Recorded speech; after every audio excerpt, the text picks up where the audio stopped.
ဝိပဿနာဉာဏ်ရဲ့အရှုခံအာယုံဖြစ်တဲ့သစ္စာ၄ပါးထဲမှာသစ္စာတရားကဘယ်နှပါးရှိလဲ2ပါးဒုက္ခသစ္စာတရားသမုဒယသစ္စာတရားထိုဒုက္ခသစ္စာတရားသမုဒယသစ္စာတရားတွေရဲ့အနိစ္စအချက်ဖြစ်ပြီးပြည့်နေတဲ့သဘောရှိပိုင်းပေါ့နော်ဉာဏ်နဲ့မြောင်ကြည့်ပြီးအနိစ္စလို့တွင်တွင်ရှုနိုင်တဲ့ပုဂ္ဂိုလ်တန်တန်အဖို့မာနစွဲပြိုတယ်ငါလိုက်ရှာကြည့်တယ်ရှာလို့မတွေ့ဘူးသူလိုက်ရှာကြည့်တယ်ရှာလို့မတွေ့ဘူးအနတ္တလို့တွင်တွင်ရှုနိုင်တဲ့ပုဂ္ဂိုလ်အတွက်အတ္တစွဲပြိုသွားတယ်မပြည့်စည်ပဲအခြေခဲအခိုင်အမာနှစ်သာရအဖြစ်တည်နေတဲ့အတ္တကိုလိုက်ပြီးရှာဖွေကြည့်တယ်ရှာဖွေလို့မတွေ့ဘူးဖြစ်ချင်းတန်ကျက်ဖြင့်အနိစ္စခံရတဲ့ဒုက္ခတဘောကိုဉာဏ်နဲ့မြင်အောင်ကြည့်ပြီးတော့ဒုက္ခလို့တွင်တွင်ရှုနေတဲ့ယောဂဝဆရာပုဂ္ဂိုလ်ရဲ့တဏ္ဍာမှာငါဟာလို့ဆွဲနေတဲ့တဏှာဆွဲတွေပြိုသွားတယ်ဒါကသမ္မတနာဉာဏ်ပိုင်းဥရိယပြဉာဏ်ပိုင်းပေါ့နောက်ပိုင်းပင်ကဉာဏ်ပိုင်းကနေစပြီးအထက်ပိုင်းဉာဏ်တွေအပြည့်တဲ့ကိုမြင်တဲ့ဉာဏ်တွေနော်အဲ့ဒီဉာဏ်တွေအခိုက်မှာပြိုပြက်တဲ့ပြက်နေတဲ့ဒီဒုက္ခသစ္စာတရားသမုဒယသစ္စာတရားခေါ်တဲ့သင်္ခါရတရားတွေကိုလှမ်းကြည့်ပြိုပြက်နေတဲ့ဒီသင်္ခါရတရားတွေရဲ့ပြိုမှုပြက်မှုကိုကြည့်ပြီးတော့ကုန်းသွားမှုကိုကြည့်ပြီးတော့အနိစ္စလို့ရှုတယ်ပြိုပြက်နေတဲ့အတွက်ကြောက်လန့်ဖွယ်ကောင်းတဲ့အနေသဘောဒုက္ခံဘယထေနဆိုတဲ့အတိုင်းကြောက်လန့်ဖွယ်ကောင်းတဲ့သဘောကိုဉာဏ်နဲ့မြင်အောင်ကြည့်ပြီးဒုက္ခလို့ရှုတယ်မပြည့်စည်ပဲအခြေခဲအခိုင်အမာနှစ်သာရအဖြစ်တည်တဲ့အတ္တမရှိတဲ့သဘောတွေကိုဉာဏ်နဲ့မြင်အောင်ကြည့်ပြီးအနတ္တလို့ရှုတယ်အဲဒီလိုရှုနေတဲ့ဒီအနုပဒနာဉာဏ်တွေကဒီမာနစွဲတဏှာစွဲဒိဋ္ဌိစွဲခေါ်တဲ့ဒီအစွဲတွေကိုဖြိုခွဲနိုင်တဲ့စွမ်းအားရှိတယ်ရှိလိုက်တော့ဒီဝိပဿနာဉာဏ်နဲ့ရင့်ကျက်လာတဲ့အချိန်ခါမှာဝိပဿနာဉာဏ်တို့ရဲ့အစုံနဲ့အရိယာမေတ္တရားပေါ်လာပြီးထိုအရိယာမေတ္တရားကဒီတဏှာမာနဒိဋ္ဌိခေါ်တဲ့အစွဲတွေကိုအနုတ္တယဓာတ်ပါမကြံအကျွတ်မဲ့ပယ်တတ်နိုင်တဲ့စွမ်းအားရှိလိုက်တဲ့အတွက်ဒီအရိယာမေတ္တရားမှာသတ္တရဒိဋ္ဌိဘက်သို့ပြန်ပြီးရင်လဲနေတဲ့အစွန်းတစ်ဖက်သို့ရောက်မှုမရှိဘူးဩဇေဒဒိဋ္ဌိဘက်သို့ရင်လဲနေတဲ့သဘောလည်းမရှိတော့ဒီအစွန်းဘက်လည်းမရောက်တော့အတ္တဒီသိရင်ပြတ်ပါတယ်ဆိုတဲ့ဩဇေဒဒိဋ္ဌိဘက်လည်းမရောက်ဘူး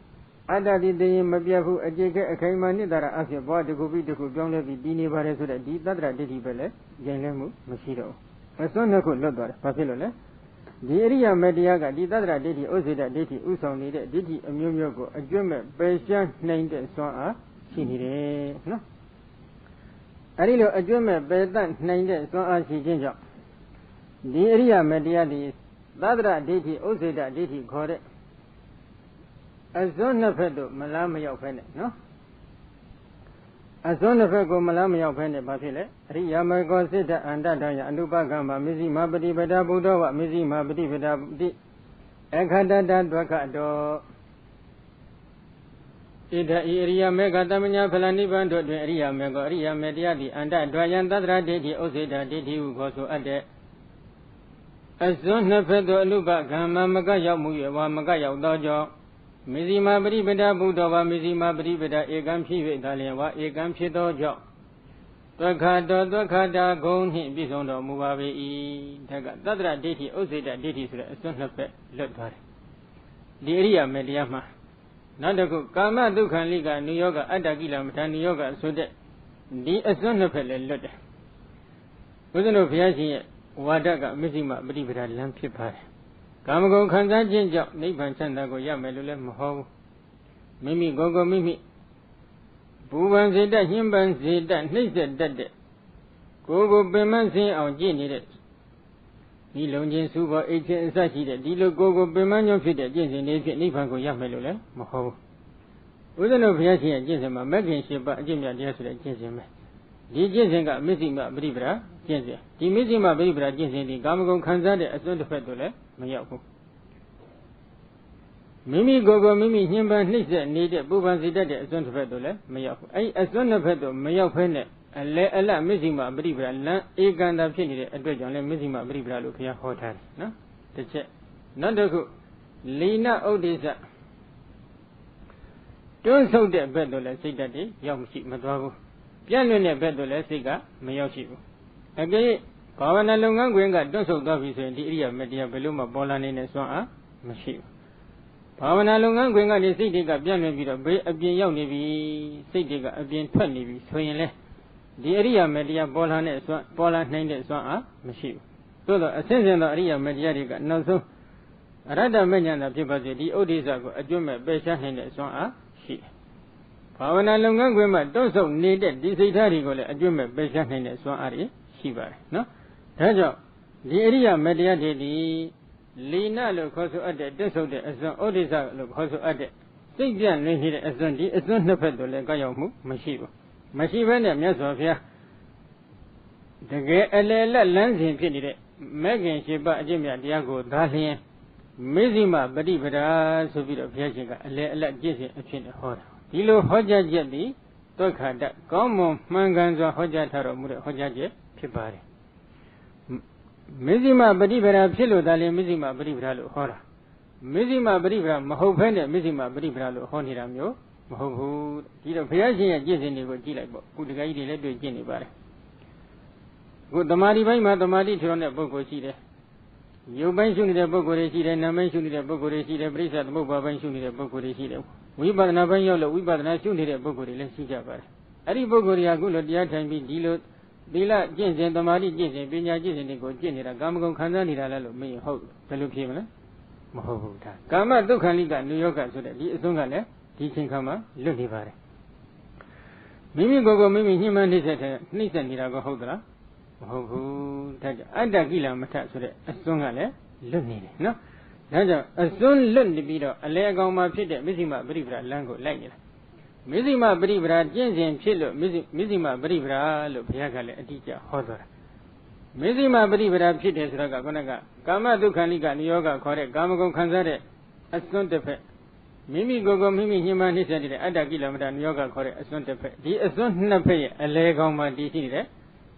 အလဲအလတ်လမ်းစဉ်ပဲဒီလမ်းစဉ်ကဘာလဲလို့မေးတော့ဟိုလိုဒီလိုဖြစ်မှာဆိုလို့ဘုရားရှင်ကိုရော်ရင်ကသမ္မာဒိဋ္ဌိသမ္မာသင်္ကပ္ပသမ္မာဝါစာသမ္မာကမ္မန္တသမ္မာအာဇီဝသမ္မာဝါယမသမ္မာတတိသမ္မာသမာဓိဆိုပြီးတော့မဂ္ဂင်၈ပါးကျင့်စဉ်တရားကိုအတိအကျချမှတ်ပေးထားတယ်နော်ဒါကြောင့်မဇ္ဈိမပရိပဒါအစစ်ဖြစ်လို့မဇ္ဈိမပရိပဒါလို့ဘုရားရှင်ရဲ့ဟောကြားချက်ဒီကောင်းမွန်မှန်ကန်တဲ့ဟောကြားချက်မဖြစ်ဘူးလားဖြစ်နေပြီနော်ကဲနောက်တစ်ခုဒါကအရိယာမေတ္တရားပဲနော်သာမညာဖလာနိပရိပါဒတာကိလေသာနေဝပရိပါဒတာကိလေသာနိတိအခါတတဒုက္ခတာနိသာမညာဖို့ဆိုတာကတော့အရိယာမေတ္တရားရရှိပြီးတဲ့နောက်ပေါ်လာတဲ့အရိယာဖို့တရားတွေကိုသာမညာဖလာသာမညာဖို့ဆိုပြီးခေါ်ပါတယ်နော်ဒီတော့ဒီအရိယာမေတ္တရားရပြီးတဲ့နောက်ပေါ်လာတဲ့ဒီဖို့တရားတွေကဘယ်လိုရှိလဲသာမညာဖလာနိအရိယာဖို့တို့ဒီကပရိပါဒတာကိလေသာနေဝပฏิပဒတိပဟံအဖြင့်ကောင်းစွာငြိမ်းစေအပ်ပြီးသောကိလေသာရှိကုန်သည်ဖြစ်၍ဒါလျှင်ဝါရှိကုန်သောကြောင့်ဒါလျှင်ပฏิပဒတာကိလေသာနှင့်ပရိပဒတိပဟံအဖြင့်ကောင်းစွာငြိမ်းစေအပ်ပြီးသောကိလေသာရှိသည်မြည်ကြကုန်၏ဣတိဤသို့လျင်အခန္တတဟောကြားထားတော်မူသည်ဖြစ်ကြောင့်ဒုက္ခတာနိကောင်းစွာဟောကြားထားအပ်သည်မြည်ကြပါကုန်၏ဥစ္စံတို့အရိယာမေတ္တရားကကိလေသာကိုအကျွတ်မဲ့ပယ်တတ်လိုက်တယ်အရိယာမေတ္တရားကပယ်တတ်ထားတဲ့ကိလေသာတွေကိုငြိမ်းတဲ့ငြိမ်းအောင်ထပ်ပြီးတော့အရိယာဖို့တရားကငြိမ်းတယ်ဒီလိုဆိုအရိယာမေတ္တရားကပယ်တတ်လိုက်တဲ့ဥစ္စာကမငြိမ်းလို့လားလို့ဒီလိုတော့မေ့เสียရှိတယ်ဖို့ကထပ်ငြိမ်းနေတယ်ဆိုတော့ဒီနေရာမှာမိုးကုတ်တော်ဘုရားကြီးကဥပမာလေးနဲ့ပြောပါတယ်ကောင်းပါတယ်နော်အမဲကြီးနဲ့အရေးကြီးပဲတဲ့သူကဟုတ်တယ်မလားအရေးကြီးဆိုတာကမိခဲတွေကရဲရဲတောက်နေတယ်အဲ့ဒီရဲရဲတောက်နေတဲ့မိခဲတွေကိုရေတစ်ခွက်နဲ့အလောင်းချလိုက်တဲ့အခါရဲနေတဲ့မိဂတိဘာဖြစ်သွားလဲမဲသွားတယ်အဲ့ဒီမဲသွားတဲ့ဥစ္စာကအရိယာမေတ္တရားကနေကိလေသာအပုံမိတွေကိုတစ်ချက်တည်းငြိမ့်တော့အောင်နှင်းလိုက်တာပဲဒါပေမဲ့ဒီမိဂကိုကင်ကြည့်လိုက်ရင်အပုံငွေလေးနည်းနည်းမရှိဘူးလားရှိတယ်မိသွေးကကိုကင်လိုက်တော့အပုံငွေရှိတယ်အဲ့ပူနေတာကိုထက်အေးတဲ့အေးတော့အောင်ရေနှစ်ခွက်သုံးခွက်လောက်ဆင်းပြီးတော့လောင်းချလိုက်တယ်အဲ့ဒီရေနောက်ထပ်နှစ်ခွက်သုံးခွက်လောင်းလိုက်တာကအရိယာဖို့တရားကနေဒီကိလေသာတွေကိုငြိမ့်တဲ့ငြိမ့်အောင်အေးတဲ့အေးအောင်ညှိလိုက်တာနဲ့တူတယ်အဲ့ဒီလိုညှိတာကိုတော့ပฏิပတ်တိပဟံဆိုပြီးဒီလိုခေါ်ပါတယ်နော်ဒါကြောင့်အရိယာမေတ္တရားကကိလေသာတွေကိုအကျွမ်းမဲ့ပယ်ရှားလိုက်တဲ့အခါဥပမာသောတပတ္တိမဉ္ဇဉ်ကတက္ကတိဝိသိကိစ္စသီလပဒပရမာတခေါ်တဲ့ဒီကိလေသာတန်ရောစဉ်တရား၃ပါးကိုပယ်ရှားတယ်ပယ်ရှားလိုက်တဲ့ဒီကိလေသာဒီကို နောက်တစ်ဖန်ပြန်ပြီးပူလောင်မှုဖြစ်ပေါ်မလာအောင်ပေါ့နော်ငြိမ့်တဲ့ငြိမ့်အေးတဲ့အေးတော့အရိယာဖို့တရားကထပ်ပြီးတော့ညှိမ့်ပြီးတယ်အဲ့ဒီလိုညှိမ့်ပြီးတာကိုပฏิပတ်တိပဟံလို့ခေါ်ပါတယ်ဆံရဆင်ရအရိယာမေတရားကပယ်ရှားပြီးတဲ့ကိလေသာတွေကိုဆံရအရိယာဖို့တရားတွေကငြိမ့်တဲ့ငြိမ့်တော့အောင်ထပ်ပြီးညှိမ့်တဲ့သဘောကိုပฏิပတ်တိပဟံဒီတော့ပฏิပတ်တိညှိမ့်နိုင်တဲ့စွမ်းအားရှိနေတဲ့ဒီအရိယာဖို့တရားကိုဘုရားရှင်ကလည်းကိလေသာကိုညှိမ့်နိုင်တဲ့စွမ်းအားရှိတဲ့အရိယာဖို့တရားတွေပါလို့ဟောတယ်ဒီဟောကြားချက်ဒီကောင်းမွန်မှန်ကန်တဲ့ဟောကြားချက်မဖြစ်ဘူးလားဖြစ်နေပြီတစ်ချက်နော်နောက်တစ်ခုနိဗ္ဗာန်တတ္တတာမတ္တဒါနလေးနာတိသဘာဝမေဝတတ္တတာတိသဘာဝဝတေနအခတ္တတဒုက္ခတံတိဧဝံလောကုတ္တရဓမ္မောပိဒုက္ခတောနောက်တစ်ခုကဘာလဲတတ္တမတ္တဒါနလေးနာတိသဘာဝမေဝမြဲသောသဘောတည်ခြင်းခင်သောသဘောစောင့်ရှောက်တတ်သောသဘောပုံအောင်ရဟုသောသဘောအစရှိသောသဘောရှိသည်ဖြစ်၍သာလျှင်ဖြစ်သောနိဗ္ဗာန်နိဗ္ဗာန်တရားတော်မြတ်သည်တတ္တရာတိသဘာဝဝတေနတတ္တတာအစသောသဘာဝ၏အစွမ်းဖြင့်ဝါတတ္တတာတတ္တရိသဝဘေခွေဓမ္မထိတိသာမြင့်အမတိစ္ဆာဒါနိစ္ဆာအလေးနိစ္ဆာဤသို့အစရှိသည်ဖြင့်ထိုတို့၌တတ္တတာသတိအဖြစ်ကိုပြောကြားသည့်အစွမ်းအဖြစ်အင်္ဂါတတဟောကြားထားတော်မူသည့်အဖြစ်ကြောင့်ဒုက္ခတံမြည်တော်မူပါပေ၏နိဗ္ဗာန်တရားတော်မြတ်နဲ့ပတ်သက်ပြီးတော့မြတ်စွာဘုရားကနိဗ္ဗာန်တရားတော်မြတ်ဒီတတ္တအမြဲတမ်းတည်နေတဲ့သဘာဝတစ်ခုဖြစ်တယ်လို့ဟောတယ်နိစ္စသာဝရလောကမှာဘုရားရှင်တို့သမ္မာသမ္ဗုဒ္ဓဘုရားရှင်တို့ပွင့်ထွန်းပေါ်ပေါက်တော်မူလာသည်ဖြစ်စေပွင့်ထွန်းပေါ်ပေါက်တော်မမူသည်ပဲဖြစ်စေဒီနိဗ္ဗာန်ဆိုတဲ့တရားတော်မြတ်ဒီထင်ရှားရှိတယ်ဒီနိဗ္ဗာန်တရားတော်မြတ်ကိုမျက်မှောက်ပြုနိုင်တဲ့အရိယာတော်ကောင်းဒီလောကမှာထင်ရှားရှိသည်ဖြစ်စေဒီနိဗ္ဗာန်တရားတော်မြတ်ကိုမျက်မှောက်မပြုတ်နိုင်တဲ့ပုဂ္ဂိုလ်တွေလောကမှာထင်ရှားရှိသည်ပဲဖြစ်စေဒီနိဗ္ဗာန်တရားတော်မြတ်တွေပျောက်ကွယ်ပြီးမသွားဘူးအမြဲနိစ္စအထာဝရအဖြစ်တည်ရှိနေတယ်ဒီရှိနေတဲ့အတွက်ကြောင့်ဒီနိဗ္ဗာန်တရားတော်မြတ်ကိုဘုရားရှင်ကတတ္တတသဘာဝအဖြစ်မြဲနေတဲ့တရားလို့ဟောထားတယ်တစ်ချက်နောက်တစ်ခု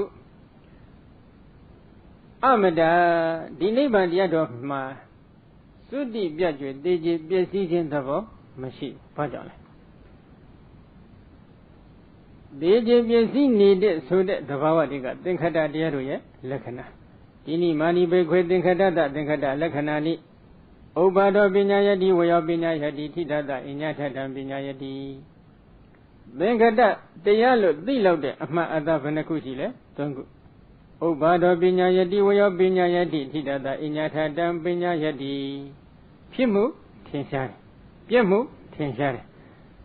ဖြစ်ပြီးတော့ပြက်မဲ့ဘင်ဘက်တို့ရိုင်လဲနေတဲ့ထီကလာထင်ရှားတယ်ဒါကသင်္ခတ္တတရားလို့သိလောက်တဲ့အမှန်အသားအဲ့ဒီသင်္ခတ္တတရားဒီမှသာပြက်ချင်းဆိုတဲ့ဘင်သိချင်းဆိုတဲ့မရဏရှိတယ်နိဗ္ဗာန်တရားတော်မြတ်မှာဒီသင်္ခတ္တတရားလုံးလုံးမရှိဘူးသင်္ခတ္တတရားတွေလုံးလုံးမရှိခြင်းကြောင့်ထိုမှာပြည့်စည်မှုမရှိဘူးသိချင်းပြည့်စည်မှုမရှိဘူးမရဏတရားမရှိဘူးဒါကြောင့်နိဗ္ဗာန်တရားတော်မြတ်ဒီအမတ္တမတရားအမြင့်နိဗ္ဗာန်တရားဖြစ်အဲ့တော့သိချင်းကင်းနေတဲ့တရားဖြစ်လို့ဘုရားရှင်ကသိချင်းကင်းတယ်လို့ဟောပြီးဆိုရင်ဒီဟောကြားချက်ဒီဒုက္ခတကောင်းမွန်မှန်ကန်စွာဟောကြားထပ်အပ်တဲ့ဟောကြားချက်မဖြစ်နိုင်ဘူးလားဖြစ်နိုင်တယ်နော်နောက်တစ်ခုဒီနိဗ္ဗာန်တရားတော်မြတ်ဒီဒါနသရဝတိရဲ့ပုံအောင်လီလျောင်းရဖြစ်တယ်လေနပုံအောင်ရဖြစ်တယ်ဒါနကိုယ်ွယ်အထာရလီလျောင်းရဖြစ်တယ်အဲဒီတော့ပုံအောင်ရဟူသောသရဝတိကိုလည်းအဘယ်ဘေးစသည်ကိုမရောက်အောင်စောင့်ရှောက်တတ်တဲ့သဘောရှိတယ်ဒီနိဗ္ဗာန်တရားတော်မြတ်ကဘယ်လိုစောင့်ရှောက်တတ်တယ်လဲဒါနကစောင့်ရှောက်ပေးတယ်ဒီတော့သောတပတ္တိမဉ္ဇဉ်ဖြင့်ဒီအတ္တကရတအနိဒနိဗ္ဗာန်ကိုမြင်ပြီးဆိုကြစို့မြင်လိုက်တဲ့အချိန်ခါမှာဒီသောတပတ္တိအရိယာမဉ္ဇဉ်တရားကအတ္တကရတအနိဒနိဗ္ဗာန်ဤအာရမဏပစ္စယတတ္တိနဲ့ကျေစုပြုမှုအချိန်ဝါကိုဆက်ခံရတဲ့အတွက်သက္ကယတိတိဝိသိကိစ္စသီလပတ္တပရမတ္တဥဆောင်နေတဲ့အပေရောက်ကြောင်းကိလေသာအပူမိတရားအပေါင်းကိုအကျွမ်းမဲ့ညှိလိုက်တယ်အတ္တကရတအငိမ့်တဲ့နိဗ္ဗာန်ရဲ့အကိုအညီနဲ့ညှိလိုက်တယ်ညှိလိုက်တဲ့အတွက်အပေရောက်ကြောင်းငရဲမိစာတွေဒီပုဂ္ဂိုလ်ရဲ့တန်တမှလုံးဝသောတာပန်ပုဂ္ဂိုလ်ရဲ့တန်တမှလုံးဝချုပ်ငြိမ်းသွားတယ်ချုပ်ငြိမ်းသွားလိုက်တဲ့အတွက်ကြောင့်အပေရောက်ကြောင်းကိလေသာကံကိလေသာတွေကုန်သွားတဲ့အတွက်ထိုတတ္တဝါသည်ထိုသောတာပန်အမြင်ရနေတဲ့သတ္တဝါသည်အပေရောက်အောင်မလားမရောက်တော့ ဒီတတ္တဝါကိုအပယ်မရောက်အောင်ဒီနိဗ္ဗာန်တရားတော်မြတ်ကစောင့်ရှောက်ပေးနိုင်တဲ့စွမ်းအားမရှိဘူးလားရှိနေတယ်နိဗ္ဗာန်တရားတော်ကိုသာမမြင်ဘူးဆိုရင်အပယ်မရောက်အောင်စောင့်ရှောက်နိုင်တဲ့စွမ်းအင်တွေပေါ်လာမလားမပေါ်လာဘူးဒါကြောင့်မိမိကိုမျက်မှောက်ပြုနေတဲ့ဒီအရိယာတော်ကောင်းတွေကိုအပယ်လေးပုံမရောက်အောင်ထိမ့်သိမ်းစောင့်ရှောက်ပေးနိုင်တဲ့ဒါသောတပတ္တိမဉ္ဇဉ်ဖြင့်မြင်အပ်တဲ့နိဗ္ဗာန်တရားတော်မြတ်ကစောင့်ရှောက်ပေးနိုင်တဲ့စွမ်းအားဒီလိုစောင့်ရှောက်ပေးနိုင်တဲ့စွမ်းအားရှိခြင်းကြောင့်ဒီနိဗ္ဗာန်တရားတော်မြတ်ဒီအရိယာတော်ကောင်းတွေကိုစောင့်ရှောက်တတ်တဲ့သဘောတရားလို့မပြောနိုင်ဘူးလားပြောနိုင်တယ်သက္ကာတဂမိမဉ္ဇဉ်ကတော့ကာမ7ပုံတစ်ချိန်ပဲပြန်လာမယ်အနာဂမိမဉ္ဇဉ်ကြလို့အနာဂံတော်ကောင်းဖြစ်သွားပြီဆိုရင်ကာမ7ပုံကိုနောက်ထပ်ပြန်လာခွင့်မရှိတော့ဘူးကာမ7ပုံကိုမရောက်အောင်အနာဂမိမဉ္ဇဉ်ဘုံဉာဏ်ဖြင့်မျက်မှောက်ပြုအပ်တဲ့ဒီနိဗ္ဗာန်တရားတော်မြတ်ကထိုအရိယာတော်ကောင်းကိုစောင့်ရှောက်ပေးနိုင်တဲ့စွမ်းအားမရှိဘူးလားရှိနေတယ်ဒါစောင့်ရှောက်တတ်တယ်နော်နောက်တစ်ခုအရဟတမဉ္ဇဉ်ဘုံဉာဏ်ဖြင့်ဒီနိဗ္ဗာန်ကိုမျက်မှောက်ပြုခဲ့မယ်ဆိုရင်ထိုအရဟတမဉ္ဇဉ်ဘုံဉာဏ်က30ပုံအတွင်းကိုလည်းပတ်စေတတ်တဲ့စွမ်းအားအပြည့်အဝရှိနေတဲ့ကံကိလေသာမှန်သမျှကိုအကျွတ်မဲ့ပယ်တတ်လိုက်တယ်ပယ်တတ်လိုက်တဲ့အတွက်ဒီတရားသည်နောက်ထပ်30ပုံအတွင်းတို့တဖန်ပြန်ပြီးတော့ကျင်လျာခြင်းသဘောမရှိဘူး30ပုံနဲ့ဩနာတိယဒုက္ခဘေးကြီးတွေကကျွတ်အောင်လွတ်အောင်ဒီတရားကိုထိမ့်သိမ်းဆောင်ရှောက်ပေးဘယ်ခါမှထိမ့်သိမ်းဆောင်ရှောက်ပေးလဲလို့မေးတော့အရဟတမဉ္ဇဉ်ဘုံဉာဏ်ဖြင့်ဒီအတ္တင်္ဂရတအငိဋ္ဌနိဗ္ဗာန်ကိုမျက်မှောက်ပြုလိုက်တဲ့အခါအသင်္ကတတအငိဋ္ဌနိဗ္ဗာန်ဤအာရမဏပစ္စယတတ္တိနဲ့ကျေစုပြုမှုအချိန်ဝါကိုဆက်ခံရတဲ့အတွက်ဒီအရဟတမဉ္ဇဉ်ကဒီကံကိလေသာဟူသမျှကိုအကျွတ်မဲ့ပယ်တတ်လိုက်တယ်အရိယာဘုံဉာဏ်ကလည်းငြိမ့်တဲ့ငြိမ့်အောင်ထပ်ပြီးတော့ငြိမ့်လိုက်တယ်ဒါကြောင့်နိဗ္ဗာန်တရားတော်မြတ်သည်စောင့်ရှောက်တတ်တဲ့တရားမဖြစ်ဘူးလားဖြစ်တယ်တကယ်စောင့်ရှောက်တတ်တဲ့တရားဖြစ်ခြင်းကြောင့်စောင့်ရှောက်တတ်တဲ့တရားလို့ဟောရင်ဒီဟောကြားချက်တွေသုခတကောင်းမွန်မှန်ကန်စွာဟောကြားချက်လို့မပြောနိုင်ဘူးလားပြောနိုင်တယ်နော်နောက်တစ်ခုဒီနိဗ္ဗာန်တရားတော်မြတ်သည်လေနပေါအောင်ရဖြစ်တယ်သရဝရီဘေးမြောက်အောင်ပေါအောင်မိကိုရတရားကြီးတစ်ခုပဲနော်နိဗ္ဗာန်တရားတော်ကိုဝင်ဆံသွားကြတဲ့သူတော်ကောင်းတွေနောက်ထပ်အိုဘေးဆိုးကြီးနဲ့တွေ့သေးလားမတွေ့တော့ဘူးနောက်ထပ်နတ်ဘေးဆိုးကြီးနဲ့တွေ့သေးလားမတွေ့တော့ဘူးနောက်ထပ်သေဘေးဆိုးကြီးနဲ့တွေ့သေးလားမတွေ့တော့ဘူးနောက်ထပ်ပရိသတ်တွေနေရမယ်ဘေးဆိုးကြီးတွေနဲ့ကိုတွေ့သေးလားမတွေ့တော့ဘူးဒီလိုဘေးအမျိုးမျိုးတွေကိုမရောက်အောင်ပေါအောင်လီလျောင်းမိကိုရာဖြစ်တဲ့အတွက်နိဗ္ဗာန်တရားတော်မြတ်ကိုလေနပေါအောင်လီလျောင်းမိကိုရာအဖြစ်နဲ့ဘုရားရှင်ကဟောလိုက်တဲ့အခါမှာဒီဟောကြားချက်ဒီဒုက္ခတကောင်းမွန်မှန်ကန်စွာဟောကြားအပ်တဲ့ဟောကြားချက်မဖြစ်ဘူးလားဖြစ်နေပြီနော်ဒါကြောင့်ဥစ္စလို့ကိုယ်ွယ်စိတ်ကနေတဲ့ပရိယတရားတော်မဲ့ညာဖိုလ်ညာနိဗ္ဗာန်ဆိုတဲ့ဒီတရားတွေဒီကောင်းမွန်မှန်ကန်စွာတကယ်တိတိကျကျဟောကြားထားအပ်တဲ့တရားတွေဖြစ်ခြင်းကြောင့်ဒုက္ခတအကုန်နှင့်ပြည့်စုံပါပေတယ်ဒုက္ခတအကုန်နှင့်ပြည့်စုံတော်မူတဲ့ဒီတရားယရနာတွေကိုကိုယ်ွယ်နေရတဲ့ဒီသူတော်ကောင်းတွေအဖို့လွန်ကဲမြင့်မြတ်တဲ့အကျိုးတရားတွေမရနိုင်ဘူးလားရနိုင်တယ်ဒါပေမဲ့လို့မနေ့ကစကားလေးနဲ့နည်းနည်းဆက်ဆက်ပြီးတော့ဘုဒ္ဓတာလေးတစ်ခုတော့ထပ်ဒီနေရာမှာပြောချင်ပါတယ်သာသနာ့ဘအယူဆရှိတဲ့ပုဂ္ဂိုလ်တွေဟောကြားထားတဲ့တရားကအန္တရာယ်ပြုတတ်တယ်လို့ဟောတော်လဲအန္တရာယ်ပြုခြင်းမှာပြုမယ်မဟာရဝဆင်းဒုက္ခမှာထုတ်ဆောင်ကဲတင်နိုင်ပါတယ်လို့သူတို့တရားတွေကိုဝန်ခံပြီးဟောပေမဲ့လို့တကယ်တမ်းကျတော့သန္တာဝဆင်းဒုက္ခမှာထုတ်ဆောင်ကဲတင်နိုင်တဲ့စွမ်းအားရှိတာမရှိကြဘူးဒီဖြစ်နေပတ်တယ်လို့ဥစ္စလို့ဘုရားရှင်ဟောတဲ့တရားကြတော့အန္တရာယ်ကိုပြုနိုင်တယ်လို့ဟောလိုက်ရင်တကယ်တမ်းဇာမေဖို့နိဗ္ဗာန်ရဲ့အန္တရာယ်နတ်ရွာဒုက္ခတိရဲ့အန္တရာယ်ကိုတကယ်ပြုတတ်တယ်။သန္တာဝဆင်းဒုက္ခမှာထုတ်ဆောင်ကဲတင်ပေးနေတဲ့စွမ်းအားရှိတဲ့တရားဘာလို့ဟောလိုက်ရင်လဲတကယ်တမ်းသန္တာဝဆင်းဒုက္ခမှာထုတ်ဆောင်ကဲတင်ပေးနေတယ်။ဘာကြောင့်လဲ။အန္တရာယ်ပြုတတ်တဲ့တရားတွေကိုလွန်ကျူးတဲ့ပုဂ္ဂိုလ်တွေအန္တရာယ်ဖြစ်ပြီးတော့အပင်ငယ်ရောက်သွားတာတွေထင်ရှားရှိတယ်။ထင်ရှားရှိတာကိုလှမ်းပြီးကြည့်မယ်ဆိုရင်မြင်တဲ့သူတော်ကောင်းတွေလည်းရှိကြတယ်။သန္တာဝဆင်းဒုက္ခမှာထုတ်ဆောင်ကဲတင်ပေးနေတဲ့စွမ်းအားရှိပါတယ်လို့ဟောထားတဲ့ဒီမဂ္ဂင်7ပါးအကျင့်များတရားကျင့်စဉ်တွေရှိတယ်။ဒီကျင့်စဉ်တွေကိုကျင့်လိုက်လို့သန္တာဝဆင်းဒုက္ခမှာကျွတ်သွားလွတ်သွားတော့မူတဲ့သူတော်ကောင်းတွေရှိတာလည်းထင်ရှားရှိနေကြတယ်။ဒါကြောင့်နော်ဘုရားရှင်မှာဝေတာရိစ္ဆဒီအပိုင်းနဲ့ပတ်သက်ပြီးဝေတာရိစ္ဆဉာဏ်တော်၄ပါးရှိတယ်ဆိုပြီးသတ်မှတ်ချက်ရှိတယ်။ဒီဝေတာရိစ္ဆဉာဏ်တော်၄ပါးအကြောင်းကိုမြတ်စွာဘုရားအင်္ဂုတ္တစတုကနိဗ္ဗာန်ဝေတာရိစ္ဆသုတ်တံဆိုပြီးသုတ်တံလေးတစ်ခုနဲ့ဟောထားပါတယ်နော်အဲ့ဒီသုတ်တံလေးနည်းနည်းအတူချုပ်ပြီးတော့ဒီညနာကြည့်ကြရအောင်ဘုရားရှင်ရဲ့ဉာဏ်တော်ဝေတာရိစ္ဆဉာဏ်တော်တွေကိုကြီးညိုခွင့်ရရှိကြလိမ့်မယ်နော် Sadarimani Bhikkhave Tathagata Vedarisani Yehi Vedarisehi Tamanagato Tathagato Adavantana Parisana Prita Dihana Nadati Pimaseka Bodhi Bhikkhave Chitayando Tathagata Tathagata Amiyato Mudo Dindosianga Fiai Vedarisani Yendo Vedarisa Nyando Dodiga Imani Sadari Ilemyo Dodi Yen Jo Ye on can be a Hoja named Vedarisa Nyando Panabashile Liver Yehi Vedarisa Yin Vedarisa Nyando Tamanagato Bizonto Tathagata Amiyato Mudo Dindosianga Fiadi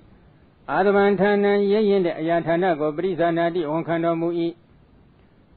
Yen Ayatanago on Kanesuragaro Uzano Labinuta Nyang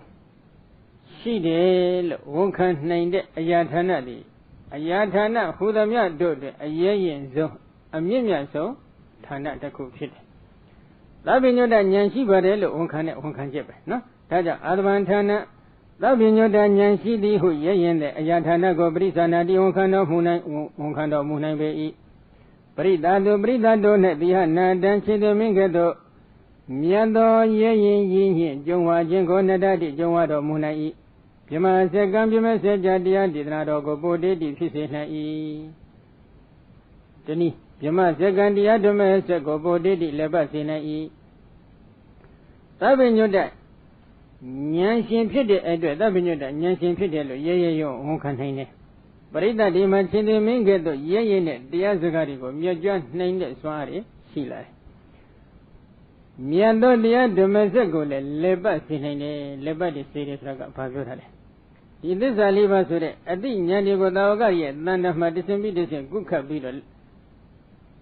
Lana Bunane, Swago, the other Messadigo, Leba Sire, look quiet, no? Eddie Swaanji, Blue John Pola, and Lumiro, you with Ariza, Nyando Liva cheated at the John Pola, no? With Ariza, Nyando Liva and Bizone, Piachinga. The other message said they go, Leba Sire, Leba Sire, at the Messadiga, Dawagari, Nanda Magusa Biro. Dawagari let this Aliba Dijar. Be like the other owner, the Luca Vigiga, let you look at it. The Luson, the other man said, Leba Modi, Dawagari, Edward Miaza, Jesu Mashura. She did a gay Piazza Loga Mabunga Buta, no? Iga Gudo, Iga Agudo, Uzano, Digwin Shibamana, Machine. Iga Megan Shibalo, Digwin Shibamana, Machine. Iga Niban Young Diallo, Digwin Shibamana, Machine. Iga Niban so that's a god of Jana, nine great Shibamana, Machine. This is a labor so that's a galley down Jana, great Yabo, Amada, Katome, no? Taja. The with there is a Nyanori Piajan, Nanama Dishini, Edward Uzuno, Edward, the with there is a Nyanodiga, alone Ago Date, Nyanoji, Mapipula, Kinevi, no? Get labor Ragavale, Mama Damoda, Debris Anado, Ibedama, Anabi, Damoda, Dadra Wadama, Damanowa, Biamanowa, Diwa, Marova, Biamawa, Gosiwa, Logatame, the Hadamina, but this or the Nimeda, Meda, Bikowina, Damnubadami, Dama. Idam Hambe Gweni made Adamanu Badando came up, Bado Abia Bado with Arisa Bado Wiharami. Nama Namoda, Nama Namoda, Gonshin Piahu, but is Zanado won't come here, she thought she meant Pia yet Nanai. He made a ma Idia do go, Anabi Damboda told you, Mediaba Idi Ido Slayin. That Ratoya, what does Ega Ama Api Manga Piago? Loga domi loga naida domina, a Jonia Hitagoa. But he saw the Didi, saw the Nabila that the fans took young, you saw the Nalada. Idi idoli, it animated a John Yago, Piquich Dayando. Hang up here the Nadamanu Badami. It animated a John Yago. Dadra Toya, what does it, Egama, Manga Piago, loga domi loga night. Domino, Gossi, Domino, what is on the Kudo, Domina, the Dolago, Gossi, Domino, what is on the Kudo, Domina, the Dolago. Gossi, Deo, what is on the Kudo, not the Dolago, Gossi, Maro, what is on the Kudo, Man, not the Dolago. Gossi, Bima, what is on the Kudo, Bima, the Dolago. The Hadomina, a Jondian in the Kova, but he saw that the Famjan, you saw the Nabilada. Idi, it then he made that eager dodo, a John Yam Yogo, big wicked, I had to hang up Yadina, Damno Badami, Minomamu. ဘေခဝေจิตတယံတို့အဟံငါပြသည်ဧတန်နိမိတံဤအကြောင်းအရာကိုအတ္တမနုပါဒံတော်မြင်တော်မမူသည်ဖြစ်၍ခြေမပါတော်ဘေကင်းခြင်းသောရောက်ရှိသည်ဖြစ်အဗျပါတော်ဘေမေရှိခြင်းသောရောက်ရှိသည်ဖြစ်၍ဝိတာရိဇာပါတော်ရရင်ခြင်းသောရောက်ရှိသည်ဖြစ်၍ဝိဟရာမိနေထိုင်နိုင်ခဲ့ပေ၏သမ္မာသမ္ဗုဒ္ဓဘုရားရှင်လို့ငါဘုရားကဝန်ခံထားတယ်နော်ပြီးတော့သမ္မာသမ္ဗုဒ္ဓဘုရားလို့သိတဲ့ညီရတန်တရား၅ပါးကိုဆရာမကုတရားပူညာဖြင့်ကိုယ်တိုင်မျက်မှောက်ထွန်းဖောက်သိမြင်တော်မူတဲ့သမ္မာသမ္ဗုဒ္ဓဘုရားအဖြစ်ဝန်ခံနေတဲ့အရှင်ဘုရားဟာဒီတရားတွေကိုတော့မသိပါဘူးလို့ဒီလိုအကြောင်းပြချက်ခိုင်ခိုင်လုံလုံနဲ့လာပြီးသောရဏမဲ့တစုံတယောက်သောသမဏတစုံတစ်ခုသောဗြဟ္မဏတစုံတစ်ခုသောနတ်တစုံတစ်ခုသောမဏတစုံတစ်ခုသောဗြဟ္မာကိုလှမ်းကြည့်တော့လည်းမမြင်ဘူးနော်ခိုင်လုံတဲ့အကြောင်းပြချက်ဖြင့်ဒီလိုလာရောက်ပြီးသောရဏမဲ့တစုံတစ်ခုသောပုဂ္ဂိုလ်တ attva ကိုမြင်တော်မမူရတဲ့အတွက်ငါဖျားသည်ဘေးကင်းခြင်းသို့ရောက်လျက်ဘေးမဲ့သို့ရောက်လျက်ရဲရင်ခြင်းသို့ရောက်လျက်ချမ်းသာစွာနေထိုင်ရပြီလေဆိုပြီးဒီလိုခေါ်ထားတယ်နော်ဒီတော့သမ္မာသမ္ဗုဒ္ဓဘုရားရှိလို့ဝန်ခံတဲ့ဘုရားမှာဒီတရားတွေမသိပါဘူးလို့သောရဏနိုင်တဲ့ပုဂ္ဂိုလ်ရှိသလားမရှိဘူးခိုင်လုံတဲ့အကြောင်းပြချက်နဲ့လာပြီးသောရဏမဲ့ပုဂ္ဂိုလ်မရှိဘူးနော်ဒါကမရှိတဲ့အတွက်ကြောင့်လည်းဒါဟာဘုရားရှင်ဒီမကြောက်မရွံ့ရဲရဲဝံ့ဝံ့ဖြင့်လောကမှာနေထိုင်နိုင်တယ်ဒါကဝေဒာရိဇဉာဏ်တော်တပါးခိနာတဝတာတေပတိဇာနာတောဣမေအတဝအပရိခိနာတိတတရဝတ္တမံသမနောဝဗြဟ္မနောဝဒေဝအမရောဝဗြဟ္မာဝကောစီဝလောကသမိသဟဓမေနပတိသောတေတတိတိနိမိတမေတံဘေခွေနသမနုပတ္တာမိဧတမဟံဘေခွေနိမိတအတမနုပတ္တံတောခေမဘတ္တောအဗျဘတ္တောဝေဒာရိဇဘတ္တောဝိဟရာမိကိလေသာအာသောတွေကုန်ပြီးပြီယဟန္တာဖြစ်တယ်လို့ဘုရားရှင်ကဝန်ခံတော်မူပါတယ်နော်ကိလေသာအာသောကုန်ပြီးတယ်လို့ခိနာတဝယဟန္တာအဖြစ်ဝန်ခံနေတဲ့အရှင်ဘုရားရဲ့တန်တမှာဒီကိလေသာအာသောတွေကတော့မကုန်သေးပါဘူးလို့ခိုင်လုံတဲ့အကြောင်းပြချက်နဲ့တကွသောရဏမဲ့နော်ဘုရားရှင်ကိုဆိုငါဘုရားကိုသောရဏမဲ့ဇုံတယောက်သောသမဏကိုတော်၎င်းပြမဏကိုတော်၎င်းနတ်ကိုယ်တော်၎င်းမနတ်ကိုယ်တော်၎င်းဗြဟ္မာကိုယ်တော်၎င်းမြတ်စွာဘုရားလောကမှာလှမ်းကြည့်တယ်မြင်တော်မမူဘူးနော်ဒီလိုမမြင်တော်မမူသည်ဖြစ်ဖြစ်ဘာဖြစ်လဲဘေးကင်းခြင်းတို့ရောက်လျက်ဘေးမရှိခြင်းတို့ရောက်လျက်ရဲရဲဝံ့ဝံ့မကြောက်မရွံ့ရဲရဲဝံ့ဖြစ်လောကမှာမြတ်စွာဘုရားနေထိုင်သတင်းသုံးတော်မူရတယ်ဒါလည်းဝေဒာရိဇဉာဏ်တော်တစ်ပါးပဲဒီတော့ဘုရားရှင်ဒီအာသောတရားဂုံပြီးသူအဖြစ်ဝန်ခံပါတယ်ဒီအာသောတရားတွေမကုန်သေးပါဘူးလို့လာပြီးသောရဏမဲ့ခိုင်လုံတဲ့အကြောင်းပြချက်နဲ့သောရဏမဲ့ပုဂ္ဂိုလ်လှမ်းရှားကြည့်တယ်ရှားလို့မတွေ့ဘူးဘလို့အေးချမ်းမလဲကြည်စားနော်နောက်တစ်ခုဝေဒာရိဇဉာဏ်တော်တစ်ပါးနောက်တတိယယေခောဘာနာတိအန္တရာယိကာဓမ္မဟုတ်တတေပရိဒေဝတောနန္လအန္တရာယာယာတိတတရဝတ္တမံသမနောဝဗြဟ္မနောဝဒေဝအမရောဝဗြဟ္မာဝကောစီဝလောကတမေသဟဓမေနပတိသောတေတတိနိမိတမေတံဘိက္ခဝေနသမနုပတ္တာမိဣဒမဟံဘိက္ခဝေနိမိတအတ္တမနုပတ္တံတောခေမဘတ္တောအဗျဘတ္တောဝေဒာရိဇဘတ္တောဝိဟရာမိဇမ္မေဖို့နိဗ္ဗာန်ရဲ့နတ်ရွာဒုက္ခတိရဲ့အန္တရာယ်ကိုပြုတ်တတ်တဲ့တရားအန္တရာယိကဓမ္မအဖြစ်ဟောထားတဲ့တရားတွေရှိတယ်။အကျင့်တရားတွေကိုအရှင်ဘုရားကအန္တရာယိကဓမ္မနတ်ရွာနိဗ္ဗာန်ဇမ္မေဖို့ရဲ့အန္တရာယ်ကိုပြုတ်တတ်တယ်လို့ဟောထားပါတယ်။အဲ့ဒီတရားတွေဒီနတ်ရွာနိဗ္ဗာန်ဇမ္မေဖို့ရဲ့အန္တရာယ်ကိုမပြုတ်တတ်ပါဘူးလို့ခိုင်လုံတဲ့အကြောင်းပြချက်ဖြင့်လာရောက်ပြီးသောရဏမဲ့ဒီစုံတယောက်သောနတ်ကိုယ်တော်၎င်းလူကိုယ်တော်၎င်းနတ်ကိုယ်တော်၎င်းမာနကိုယ်တော်၎င်းဗြဟ္မာကိုယ်တော်၎င်းမြတ်စွာဘုရားလှမ်းကြည့်တယ်မြင်တော်မမူဘူးအဲ့ဒီလိုမြင်တော်မမူတဲ့အတွက်ကြောင့်ဘာဖြစ်လဲလောကမှာဘုရားရှင်ဒီမကြောက်မရွံ့ရဲရဲဝံ့ဝံ့ဖြစ်ဘေးကင်းခြင်းတို့ရောက်တဲ့ချမ်းသာစွာနေထိုင်ရတော်မူတယ်ဒါလည်းဝေဒာရိဇဉာဏ်တော်တစ်ပါးဒီတော့ဘုရားရှင်ကနတ်ယနိဗ္ဗာန်ဇမ္မေဖို့ရဲ့အန္တရာယ်ကိုပြုတတ်ပါတယ်လို့ဟောထားတဲ့တရားအဲ့ဒီတရားကိုအန္တရာယ်မပြုတ်တတ်ပါဘူးလို့ခိုင်လုံတဲ့အကြောင်းပြချက်အထောက်အထားအတိအကျဖြင့်လာရောက်ပြီးသောရဏမဲ့ပုဂ္ဂိုလ်ရှိလားမရှိဘူးခொနကအရိဋ္ဌယဟန်တို့ကန္နကသာမဏေတို့အကြောင်းညကနည်းနည်းလေးပြောခဲ့တယ်သူတို့ကတော့လာရောက်သောရဏတိတာမဟုတ်ဘူးလားဆိုတော့ဘုရားရှင်နဲ့တော့အန်တုပြီးသောရဏနှင်းနဲ့ဆွမ်းအားမရှိဘူးဒီတရားတွေကအန္တရာယ်ပြုတ်တတ်တယ်လို့ဘုရားကဟောထားတယ်အန္တရာယ်မပြုတ်တတ်ပါဘူးလို့သူတို့ကခိုင်လုံတဲ့အကြောင်းပြချက်နဲ့သောရဏနှင်းနဲ့ဆွမ်းအားမရှိတာကအတိအကျပြောမယ်ဆိုရင်တော့ဒီကန္တကသာမဏေတို့အရိဋ္ဌယဟန်တို့ကဒီအန္တရာယ်ကိုညှိစွန်းပြီးတော့ အဘယ်လေးပုံမှအဘယ်လေးပုံကိုကြက်ရောက်တွဲရတဲ့တရားဒီကိုသူတို့ရဲ့ဉာဏ်စွမ်းဉာဏ်ဇက်ကလှမ်းပြီးမြင်နေတဲ့စွမ်းအားမရှိဘူးဘုရားရှင်ကလှမ်းကြည့်တော့မြင်နေတယ်ဒီတော့အကယ်၍သူတို့ကအကြောင်းပြချက်ခင်ခင်လုံးနဲ့လာပြီးစောရနာမယ်ဆိုရင်ဘုရားရှင်ကဟောဒီဟာမဟုတ်ဘူးဟောဒီမှာကြည့်ဒီလိုအန္တရာယ်ကိုပြုတ်တတ်တဲ့တရားတွေကိုလွန်ကျူးခဲ့တဲ့အတွက်ဒီတရားတွေဒီအပယ်ကိုရောက်နေရတယ်ဘုရားရှင်သိချာအတိအကျထောက်ပြပြလို့ရနေတယ်နော်နမူနာဆိုကြပါစို့ဥစ္စနအရှင်မမောက္ကလံကိုရောမြတ်ကြီးဘိသိကုတောင်ကအစင်းမြင်ခွင့်မြင်ရတဲ့ပိဋ္ဌာအမျိုးမျိုးအတက်ကအဲ့ထမှာယဟန်ပိဋ္ဌာဘေကုဏီမပိဋ္ဌာယဟန်ယောက်ျားပိဋ္ဌာယဟန်မိမပိဋ္ဌာရှင်သာမဏေယောက်ျားပိဋ္ဌာရှင်သာမဏေအမျိုးသမီးပိဋ္ဌာတိက္ခမပိဋ္ဌာဆိုပြီးပိဋ္ဌာတွေအမျိုးမျိုးတွေ့ကြတယ်အလျံပြောင်ပြောင်မိဟုံတောက်နေတဲ့မန္တလေးဘုရားကြီးတွေကိုဟောထားတယ်အလျံပြောင်ပြောင်မိဟုံတောက်နေတဲ့တန်ခမ်းကြီးတွေယုံထားရတယ်အလျံပြောင်ပြောင်မိဟုံတောက်နေတဲ့ကပန်းကျိုးတွေပတ်ထားရတယ်အလျံပြောင်ပြောင်မိဟုံတောက်နေတဲ့တန်တွေကဲတပိတ်ကြီးတွေကိုပိုက်ထားရတယ်လွတ်ချလို့မရဘူးချွတ်ချလို့မရဘူးပြင်းစွာသောဆင်းရဲဒုက္ခရောက်နေရတယ်ဘာကြောင့်လဲကသဗ္ဗဘုရားရှင်လက်ထက်တော်ကသာသနာတော်ရဲ့နောက်ပိုင်းမှာအန္တရာယ်ပြုတ်တတ်တဲ့တရား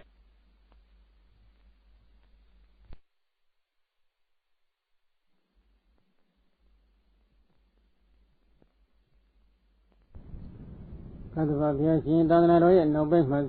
နတ်ရနိဗ္ဗာန်ဇမဲ့ဖို့ရဲ့အန္တရာယ်ကိုပြုတ်တတ်တဲ့တရားတွေကိုဒီပုဂ္ဂိုလ်တွေကလွန်ကျူးခဲ့ကြတယ်လွန်ကျူးခဲ့ကြတဲ့အတွက်ဒီလိုပိဋ္ဌာဘုံဘွားကိုရောက်ရှိနေတာကိုဘုရားရှင်ကိုယ်တော်တိုင်လည်းမြင်တယ်ဘုရားရှင်ရဲ့တပိသာဝကဒီတဲ့ကထိတ်တန်းသာဝကတဥဖြစ်နေတဲ့အရှင်မမောက္ခလံကိုရောမြတ်ကြီးလည်းမြင်တော်မူပါတယ်နော်ဒါကြောင့်ဒီလိုမြင်ကွင်းတွေကိုဘုရားရှင်ကမိမိတပါးတည်းသာမဟုတ်အခြားတတ္တဝါတွေကိုလည်းမြင်အောင်ဟောကြားပြတာဆိုဆုံးမှနိုင်တဲ့စွမ်းအားရှိတဲ့အတွက်အရှင်ဘုရားဟောထားတဲ့အန္တရာယ်ပြုတ်တတ်တယ်ဆိုတဲ့တရားတွေကအန္တရာယ်မပြုတ်တတ်ပါဘူးလို့အကြောင်းပြချက်ခိုင်ခိုင်လုံလုံဖြင့်လာရောက်ပြီးဟောသောရဏမဲ့ပုဂ္ဂိုလ်ဒီစုံတရားကိုလှမ်းကြည့်တော့ဘယ်တော့မှမမြင်ဘူးဒီလိုမြင်တော်မမူတဲ့အတွက်ဘုရားရှင်ဒီချမ်းသာခြင်းတို့ရောက်လျက်ဘေးကင်းခြင်းတို့ရောက်လျက်မကြောက်မရွံ့ရဲဝံစွာဖြင့်လောကမှာသတင်းသုံးနေထိုင်တော်မူနိုင်တယ်ဒါကဝိသရိစဉာဏ်တော်တပါးပဲတတ္တိယဝိသရိစဉာဏ်တော်ဖြစ်ပါတယ်အဲ့တတ္တိယဝိသရိစဉာဏ်တော်ပြီးတော့သရုတ်ထဝိသရိစဉာဏ်တော်ကဘာလဲယတ္တခောပနတိအထာယဓမ္မောတိတိတောသောနနေယတိတက္ကရတသမ္မာဒုက္ခခယယာတိတတ္တရဝတ္တမံသမနောဝပြမနောဝတယောဝအမရောဝပြမဝကောစီဝလောကသမေသဟဓမေနပတိသောတိတတိတိနိမိတမေတံဘိခဝေနာသမနုပတ္တမိဣဒမဟံဘိခဝေနိမိတံအာသမနုပတ္တံတောစီမပတ္တောအဘယပတ္တောဝေတာရိဇပတ္တောဝိဟရမိယတ္တခောပနတိအထာယတိအရှင်ဘုရားသည်ယတ္တခောပနအထာယအကျဉ်ရတ္တဖို့အလုခဓမ္မောတရားတော်မြတ်ကိုတည်တည်တော်ဟောကြားပြတာတော်မူအပ်ခဲ့လေပြီသောထိုအရတ္တဖို့ဆိုတဲ့အကျိုးတရားသည်တက္ကရာတထိုတရားကိုကျင့်ကြံကြိုးကိုပွားများအထောက်ရနေတဲ့ပုဂ္ဂိုလ်အားတမ္မာကောင်းမွန်မှန်ကန်စွာဒုက္ခရဒုက္ခခယယတန္တရာဝစီယဒုက္ခမှနနေယတိမထွတ်မြောက်စေနိုင်ဣတိဤသို့လျင်တတ္တရထောရနှင့်ဝတ္တစင်စစ်ဧကအမှန်အဖြစ်မှန်ငါဘုရားကိုလောကသမိန်လောက၌သမနောဝသမနာတိ၎င်းပြမနောဝပြမနာတိ၎င်းတေဝဝနတ်တိ၎င်းမရောဝမနတိ၎င်းပြမဝပြမတိ၎င်းကောစီဝါတစုံတယောသောပုဂ္ဂိုလ်သည်၎င်းမဟာဓမိနဲ့အကြောင်းပြခြင်းခိုင်ခိုင်လုံလုံနှင့်ပရိသောတိတတိတဖန်သောရဏလတ္တဣတိဤသို့လျင်ဣတဏီမိတံဤအကြောင်းအရာမျိုးကိုဘိက္ခွေရှင်သာယံတို့အဟံငါဘုရားတိနာတမနုပတ္တမိမြင်တော်မမူဘိက္ခဝေရှင်သာယံတို့ဟံငါဘုရားသည်ဣတဏိမိတံဤကဲ့သို့သောအကြောင်းအရာမျိုးကိုအတ္တမလို့ပတ္တံတော်မြင်တော်မမူသည်ဖြစ်၍ခေမပတ်တော်ဘေးကင်းခြင်းတို့ရောက်ရှိသည်ဖြစ်အဗျပတ်တော်ဘေးမရှိရတို့ရောက်ရှိသည်ဖြစ်၍ဝိသရိဇာပတ်တော်ရရင်ခြင်းတို့ရောက်ရှိသည်ဖြစ်၍ဝိဟရမိနေထိုင်နိုင်ခဲ့ပေ၏မန္တရာဝဇင်းဒုက္ခမှာထုတ်ဆောင်ကဲ့တင်နိုင်တဲ့စွမ်းအားအပြည့်ပါရှိတယ်နော်အရတ္တမေအရတ္တဖို့မဲ့ညာဘုံညာနိဗ္ဗာန်ဆိုကြစို့နော်ဒီမဲ့ညာဘုံညာနိဗ္ဗာန်အတွက်ဟောထားတဲ့မဲ့ခင်ရှင်ပါအကျင့်မြတ်တရားတွေဆိုတာရှိတယ်ဒီမဲ့ခင်ရှင်ပါအကျင့်မြတ်တရားတွေကသန္တရာဝဇင်းဒုက္ခမှာထုတ်ဆောင်ကဲ့တင်နိုင်တဲ့စွမ်းအားအပြည့်ပါရှိတယ်အဲ့ဒီအပြည့်ဝရှိပါတယ်လို့အရှင်ဘုရားဟောထားတဲ့ဒီတရားတွေကသန္တရာဝဇင်းဒုက္ခမှာထုတ်ဆောင်ကဲ့တင်နိုင်တဲ့စွမ်းအားမရှိပါဘူးလို့အကြောင်းပြချက်ခိုင်ခိုင်လုံလုံဖြင့်လာရောက်ပြီးသောရဏမဲ့သမဏဗြဟ္မဏအမိရတဲ့ပုဂ္ဂိုလ်နမန Yama so that the bogo, the Zodiaco, Nasan Slangi, the Logama, Mino, Mamugu, Dilo Mino Mamude, and Navia Jedi Logama, beginning the Yabi, Majomio, Yayawoki, Kenyanda, Nitayavi, Dito, Mimi Hotter, Diaringa, Hotter, Diaga, Mama, Namaluga, Labi, Sorana, Omulelo. Dilo Joyo, never so that the body of Yashin than of Mashila. She will do ye. No, Raja Ozano Piachinga. And they built a delo hoye, Bawagari, Baga, Pelu Lakayam. And they built up Baris Ragudo, Lakayam. Did a DJ about the Viro Uzino, the Sinoga, Rendo Mobogo, Dugo, Uzenga, Neneli. Did only Sunny Buddha, Duga, Pavole. Uzin she Maram Jobo, Guajar of Pavole, or Dadranira Baraziga, Lival, or Loin Doiboli. Duga Kalala, Joda. No? Kayajingara Mama Zana Muda Wadoko Bana Yadamando Andra you got Damo Hodo Wada Sevilla Uzin the body Mogada Candidan Balidima Tet Harani Siba, no? Yahanomia Abadan Ugo Mabugom Abadan Tension Gini and the Ugo Bugalo, she Diniama Dambazana Muda Wada Tuga Abaten. Nimi Matension Gini the Abago. The Rendo Modo attention to Mabioja, Mabioja Ginger, then Ava Papilo, Diniamadamazana Mudawada Pidoyaraga.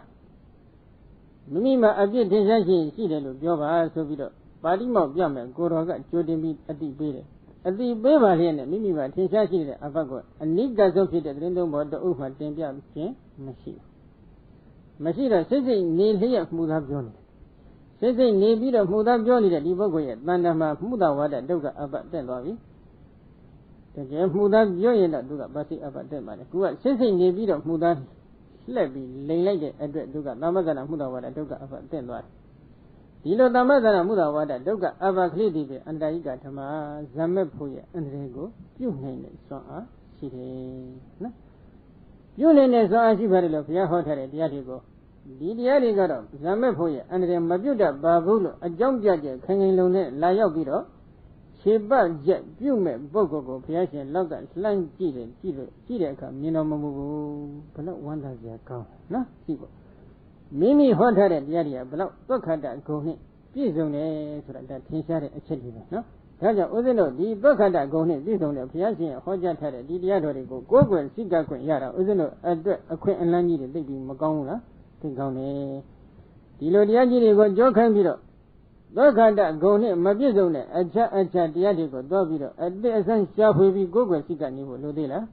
No? Dokanda go and Jongo, Diniari Yanabiro. Dulia, Landiga go no a Jongo, Georgia. No? Landiga go no.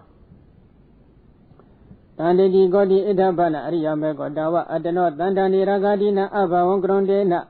Ria Boglina, Damandada body, Dandigo. Dandiga. Pago Dandiga, Goris Raligo, Nenegono Sabi, Tegraga, Shinta, no? Dandigo, the Ita, Dandigo, who the E. Bong like Dawa Juza. Ria Mego Ria do yet. Manyan the Adano Mimi at Dandani, Dandan, Ragadina, Ragasa, Dido, Abba, Machijingo, Gronde, Nabu, the Pive.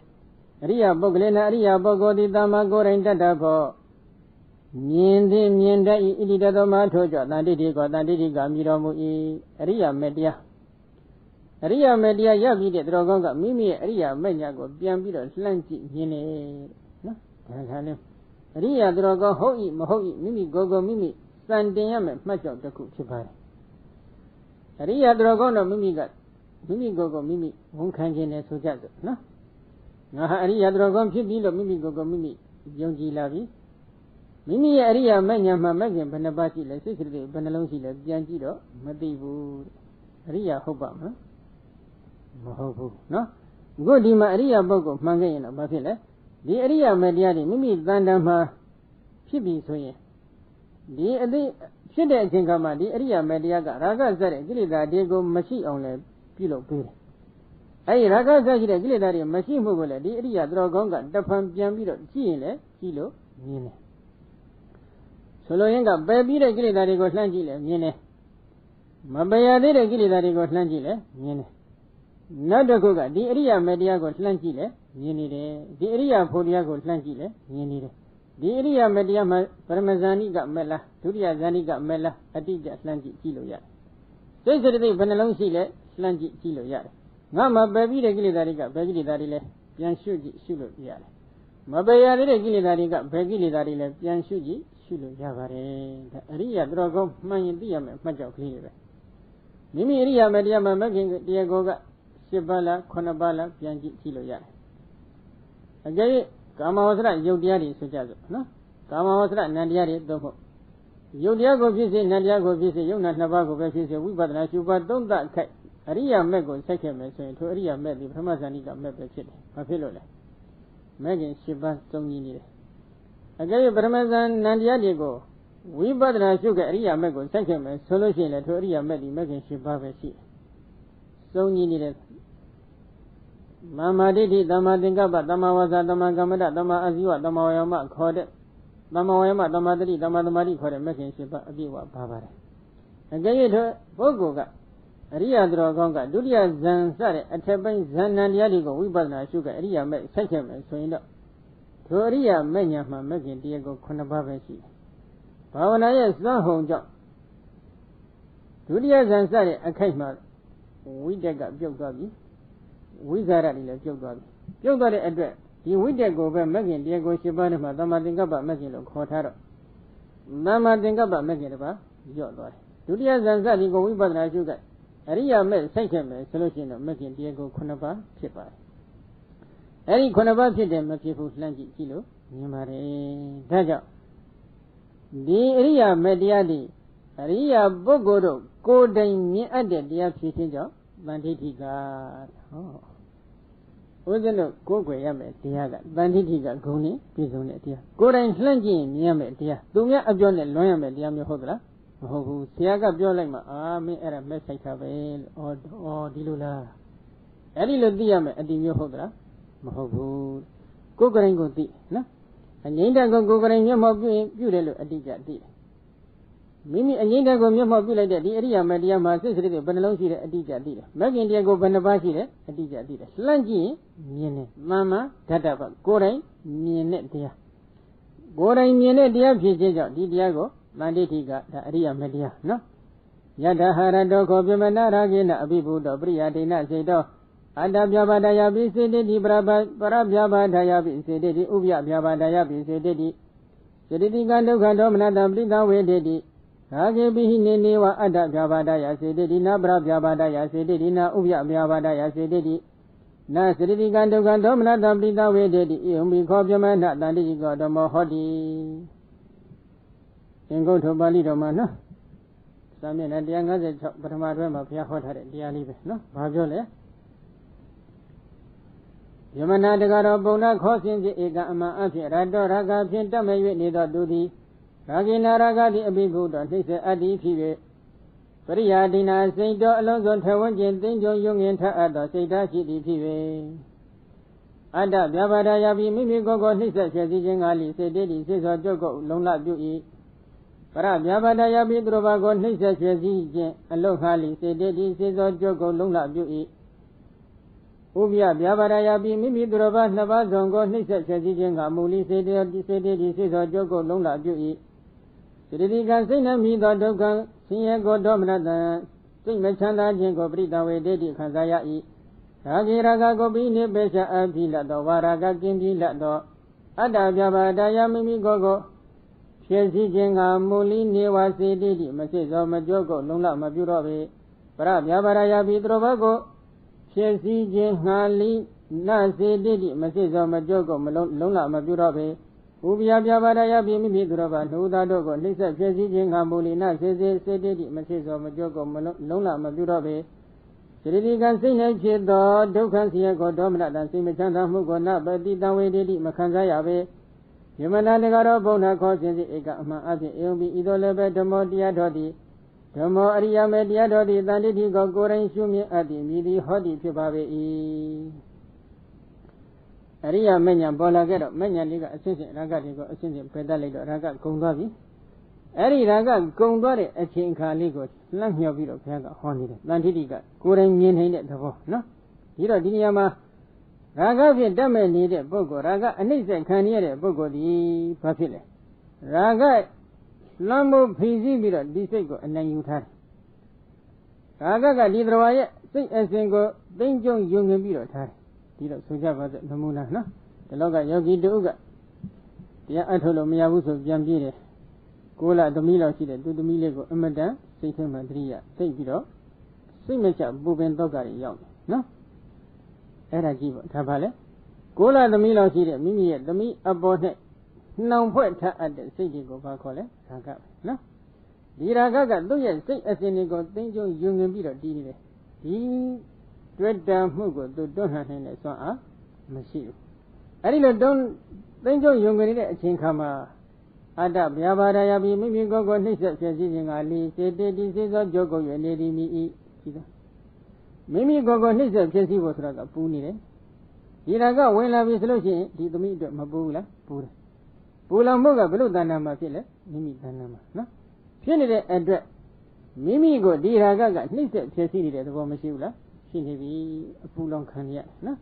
ဒါကသမ္မန်ပူလို့တာတကယ်အတင်းအကျပ်တအပ်ပူလာပြီဆိုလို့ရှိရင်နှလုံးကြီးကွဲပြီးတော့သိနိုင်တဲ့အဆင့်အထိမရောက်ဘူးလားရောက်သွားနိုင်တယ်တွေးအံပြီးသိနိုင်တယ်နော်ဒီတော့ဒီရာဂဒီရာဂကိဝနေတဲ့တတ္တဝါကိုနှိမ့်ဆက်ဖြစ်စီနေတဲ့သဘောလည်းမရှိဘူးလားရှိတယ်ဒါရာဂဖြစ်နေပြီဆိုရင်ဒီရာဂကမိမိကိုယ်ကိုညှဉ်းပန်းနှိမ့်ဆက်ဖို့ရန်အတွက်လည်းဖြစ်နေပြီနောက်တစ်ခုသူတော်ဘာကိုနှိမ့်ဆက်ဖြစ်စီဖို့ရန်အတွက်လည်းမဖြစ်ဘူးလားဖြစ်နေပြီရာဂတကယ်ဖြစ်လာပြီဆိုလို့ရှိရင်တော့ဒီရာဂကြောင့်တပါးပုဂ္ဂိုလ်တွေလည်းနှိမ့်ဆက်ဖြစ်စီခံရတဲ့သဘောမရှိနိုင်ဘူးလားရှိနိုင်တယ်ဟိုဘက်မှာလည်းရာဂတတိကူဒီဘက်မှာလည်းရာဂတတိကူတို့နဲ့တို့ရာဂတတိကူနေတဲ့အတွက်နှုတ်လုံးပြည့်စည်နိုင်တဲ့သဘောမရှိဘူးလားရှိလားနော်ပြည့်စည်နိုင်တယ်ဆိုတာကတော့ဒီရာဂတွေလွှမ်းမိုးလာပြီဆိုလို့ရှိရင်တော့အ ਨੇ ဆုံးကုသိုလ်စိတ်တွေတော့ပြည့်စည်မသွားဘူးလားပြည့်စည်သွားပြီနော်စိတ်မချမ်းသာမှုတွေပေါ်မလာဘူးလားပေါ်လာတယ်ကိုယ်ဆင်းရဲမှုတွေလည်းပေါ်မလာနိုင်ဘူးလားပေါ်လာနိုင်တယ်ဒါကချုပ်သွားပြီဆိုလို့ရှိရင်အဲ့ဒီလိုဆင်းရဲဒုက္ခတွေရှိအောင်မလားမရှိတော့မိမိကိုယ်ကိုမိမိညှဉ်းပန်းနှိမ့်ဆက်နေတဲ့သဘောလည်းမရှိတော့ဆင်းရဲအောင်သူတော်ဘာကိုဆင်းရဲအောင်ညှဉ်းပန်းနှိမ့်ဆက်နေတဲ့သဘောလည်းမရှိတော့မိမိသူတော်ဘာနှစ်ဦးသားလုံးကိုလည်းညှဉ်းပန်းနှိမ့်ဆက်နေတဲ့သဘောတွေမရှိတော့စိတ်ဆော်မှုကြောက်ကုန်မှုလုံလပြည့်မှုအထုံမှုတွေဘာမှမရှိတော့ဘူးမရှိတဲ့အတွက်ထိုပုဂ္ဂိုလ်သည်ထိုချိန်ခါမှာဒီရာဂကိုအကြောင်းခံပြီးတော့ကိုယ်ဆင်းရဲမှုစိတ်ဆင်းရဲမှုဆိုတဲ့ဒီသဘောတရားကြီးရှိအောင်မလားမရှိတော့ဘူးနော်ရာဂကိုအကြောင်းခံပြီးတော့စိတ်နဲ့ဖြစ်ပေါ်နေတဲ့ဆင်းရဲမှုစိတ်မချမ်းသာမှုတွေကိုလည်းခံစားရအောင်မလားမခံစားရတော့ဘူးအဲ့ဒီမခံစားရတဲ့အချိန်ခါမှာဒါဟာဘာလဲမန္တိတိကဓမ္မပဲကိုယ်တိုင်မြင်နိုင်တဲ့တရားပဲဒီတော့မိမိတဏ္ဍာမှာရာဂရှင်ရှိတယ်လို့ကိုယ်တိုင်မြင်နေတယ်ရာဂမရှိတော့ဘူးဆိုရင်လည်းမရှိဘူးဆိုတော့ကိုယ်တိုင်မမြင်နိုင်ဘူးလားမြင်နိုင်တယ်ဒီလိုနော်နောက်တစ်ခုအပိသနမဝိတောပိလောကုတ္တရဓမ္မယေနယေနအဓိကတောဟောတိတေနတေနပရတ္တယခန္ဓာပတ္တဟိတဝပိစ္ဆဝခဏအညာနိနာတယံတတ္တဘောတိတန်တိဟိကောနောက်တနည်းပြောမယ်အပိသနောက်တနည်းသောကနဝဝိတောပိကိုဘအပြာရှိသည်လေးဖြစ်သောလောကုတ္တရဓမ္မလောကုတ္တရတရားတော်သည်ယေနယေနရိယတဝကေနအကျဉ်အရိယတဝကတိအဓိကတောရောက်အတိယဤအဓိကတောရောက်အတိယတိဟောတိဖြစ်၏တေနတေနအရိယတဝကေနထိုထိုအရိယတဝကတိပရတ္တယသူတော်ဘာတို့အပေါ်၌ကိုးစားယုံကြည်ချက်ဖြင့်ပရနေယနာသူတော်ဘာသည်သင်အတ္တိဖြစ်၍ခန္ဓာပတ္တညာဏပတ္တတိယတိအဖြစ်ကိုဟိတဝပယ်ဆွ၍ပိစ္ဆဝခဏညာနိနာပိစ္ဆဝခဏညာတော်ဖြင့်တရားကိုယ်တိုင်အနည်းငင်းနေနာသူမသိအတ္တိဖြစ်၍တတ္တဘောမြင်တဲ့မြင်တဲ့ဤဝါမြင်နိုင်၏ဣတိတသမထိုကြောတန်တိတိခောတန်တိတိကအမိပါပေ၏လောကုတ္တရာတရား၉ပါးရှိနော်အဲ့ဒီလောကုတ္တရာတရား၉ပါးကိုအကျင့်ပုဂ္ဂိုလ်တဦးကရရှိပြီဆိုကြစို့နော်အဲ့ဒီလောကုတ္တရာတရား၉ပါးကိုရရှိနေတဲ့ဒီတော်ကောင်းတွေသူတော်ဘာတို့ရဲ့အပေါ်၌ကိုးစားယုံကြည်ချက်ဖြင့်ဒီလောကုတ္တရာတရားငါရပြီလို့သူပြောတာဟုတ်သလားမဟုတ်ဘူးသူတော်ဘာတွေအပေါ်၌ကိုးစားယုံကြည်ချက်မဟုတ်ဘူးမိမိကိုယ်တိုင်မြင်နေတယ်နော်သူတော်ဘာတွေအထံမှာသင်လာခဲ့တယ်သင်လာခဲ့လို့သိရတဲ့သင်နည်းမျိုးလည်းဟုတ်သလားမဟုတ်ဘူးအဲ့တော့သူတော်ဘာအပေါ်၌ယုံကြည်ချက်ဖြင့်တနည်းအားဖြင့်သူများပါဇက်မှာလမ်းဆုံးပြီးတော့လောကုတ္တရာတရားရပါတယ်လို့ပြောနေတာမျိုးမဟုတ်ဘူးကိုယ်ကိုယ်တိုင်လောကုတ္တရာတရား၉ပါးကိုအတိအကျရရှိသွားတယ်ကိုယ်ကိုယ်တိုင်ရရှိကြောင်းကိုလည်းမိမိကိုယ်တိုင်ကပြန်ပြီးတော့ဉာဏ်နဲ့ပိဿဝကနာဉာဏ်နည်းနဲ့ဆင်ញင်ကြည့်လိုက်တဲ့အချိန်ခါမှာဆင်ញင်လို့သိတယ် သိလိုက်တဲ့အတွက်ကြောင့်ဒီလောကုတ္တရာတရား9ပါးဒီပညာရှိသူတော်ကောင်းတွေအရိယာသူတော်ကောင်းတွေကိုယ်တိုင်မျက်မှောက်ပစ္စောဝကနာဉာဏ်ဖြင့်ဒိဋ္ဌမြင်အပ်တဲ့တရားဖြစ်လို့လေတန်ဋိဋ္ဌိကနော်လူများအပြောနဲ့လွန်ရမယ်တရားဟုတ်သလားမဟုတ်ဘူးကိုယ်တိုင်မြင်ရမယ်တရားနော်အထဝပတ္တဒိဋ္ဌိတန်ဋိဋ္ဌိတန်ဋိဋ္ဌိအဇာယတိတိတန်ဋိဋ္ဌိကောနောက်တနည်းပြောမယ်အထဝတဏီသောကပတ္တဒရှိမအသောဒိဋ္ဌိမြင်ခြင်းဒီဝပညာတိတန်ဋိဋ္ဌိချင်းမအသောအမြင်ရှိမအသောပညာတန်ဋိနိယရှိမအသောပညာဖြင့်ဇယတိဖြစ်တတ်ဣတိသမထုတ်ကြောင့်တန်ဋိဋ္ဌိကောတန်ဋိဋ္ဌိကအမြင်ဤရှိမအပ်တဲ့အသိအလိမ္မာဉာဏ်ပညာကိုဒိဋ္ဌိလို့ခေါ်တယ်နော်အဲ့ဒီဒိဋ္ဌိဖြစ်ကောင်းစွာမြင်တတ်လို့လေတန်ဋိဋ္ဌိလို့ဒီလိုသုံးထားတယ်နော်တထာဟိတအရိယာမေကောတံပြုတ်တာယအရိယာဖလံကရဏဗုဒ္ဓယနိဗ္ဗာန်ဝိတိဗုဒ္ဓယတန်ဋိဋ္ဌိယကိလေသေဇယတိကိလေသေဇယတိတတမယထရထေနဇယတိတိရတိကောယောနဝဝိတောပိလောကရတောပတန်ဋိဋ္ဌိယဇယတိတိတန်ဋိဋ္ဌိကောဇယတိအောင်နော်ကဲတန်ဋိဋ္ဌိယတန်ဋိဣတိကံတန်ဋိဋ္ဌိအထဝတဏီသောကပတ္တဒရှိမအပ်သောဒိဋ္ဌိမြင်ခြင်းဒီဝပညာတိတန်ဋိဋ္ဌိရှိမအပ်သောအမြင်ရှိမအပ်သောဉာဏ်ပညာ